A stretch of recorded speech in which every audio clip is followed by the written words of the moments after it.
जिसने बदले जासूसी के नियम, वही हुआ जासूसी का शिकार। ईरान के जासूसों ने इजराइल में लगाई सेंध। इजराइल के रक्षा मंत्री के बेडरूम तक पहुंचा जासूस।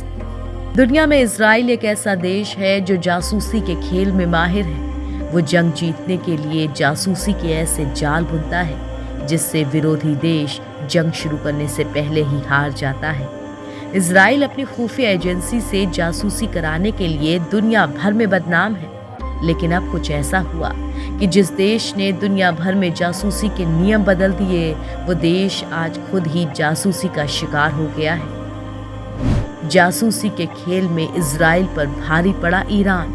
रक्षा मंत्री का क्लीनर जासूसी के आरोप में गिरफ्तार। जासूसी की दुनिया का माहिर बादशाह माने जाने वाले इजराइल में खुद अब जासूसी हो गई है, और ये जासूसी कहीं और नहीं बल्कि इजराइल के रक्षा मंत्री के घर पर हुई है। दुनिया भर में अपनी ताकत का लोहा मनवाने वाले इजराइल को ईरान ने एक बड़ा झटका दिया है। इजराइल के रक्षा मंत्री बेनी गैंट्स के घर पर काम करने वाले एक शख्स पर ब्लैक शैडो हैकर्स ग्रुप के लिए जासूसी करने का आरोप लगा है, जो कि कथित तौर पर ईरान से जुड़ा हुआ ग्रुप है। इजराइल के न्याय मंत्रालय ने बताया कि सेंट्रल शहर लोड के ओमरी गोरेन गोरोचस्की को 4 नवंबर को गिरफ्तार किया गया। जासूसी के आरोप में पकड़ा गया शख्स रक्षा मंत्री के क्लीनर के तौर पर काम कर रहा था। गिरफ्तार हुए शख्स के लिए जारी हुए गिरफ्तारी वारंट में कहा गया है कि वो पहले भी कई अपराध कर चुका है। वो 5 मामलों में दोषी साबित हुआ है। साथ ही बैंक डकैती सहित दूसरे अपराधों के लिए जेल में रह चुका है। हालांकि इजराइल की सुरक्षा एजेंसी की माने तो रक्षा मंत्री के घर पर काम करने के दौरान आरोपी कोई भी जरूरी कागजात हासिल करने में कामयाब नहीं हो सका। इजराइल ने जिस शख्स को जासूसी के आरोप में पकड़ा है उसे ब्लैक शैडो का सदस्य बताया जा रहा है। दरअसल ब्लैक शैडो का नाम ईरान से जुड़ता है।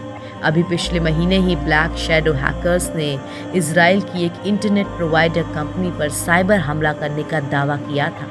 इस हाई प्रोफाइल साइबर हमले के बाद आरोपी जासूस ने कथित तौर पर 31 अक्टूबर को टेलीग्राम के माध्यम से ब्लैक शैडो से संपर्क किया था, जिसमें उसने मंत्री गैंट्स और उनके घर से जुड़ी जानकारी देने की बात कही थी। इजराइल की सुरक्षा एजेंसियों की माने तो आरोपी जासूस ने ब्लैक शैडो के एक सदस्य से कहा था कि वो पैसे के लिए मैलवेयर के माध्यम से जानकारी देगा, जिसके लिए वो यूएसबी डिवाइस की मदद लेगा।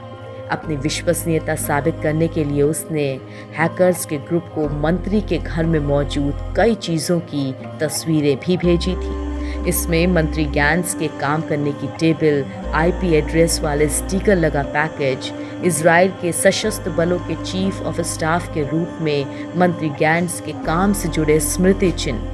इसके साथ ही उसने रक्षा मंत्री के परिवार की तस्वीरें और प्रॉपर्टी टैक्स की पेमेंट से जुड़ी रसीदों की तस्वीर भी खींच करके भेजी थी। इजरायली जांच एजेंसियों ने खुलासा किया है कि जासूसी के आरोपी क्लीनर ने रक्षा मंत्रालय के कंप्यूटर में एक तरह का जासूसी सॉफ्टवेयर इंस्टॉल कर दिया था।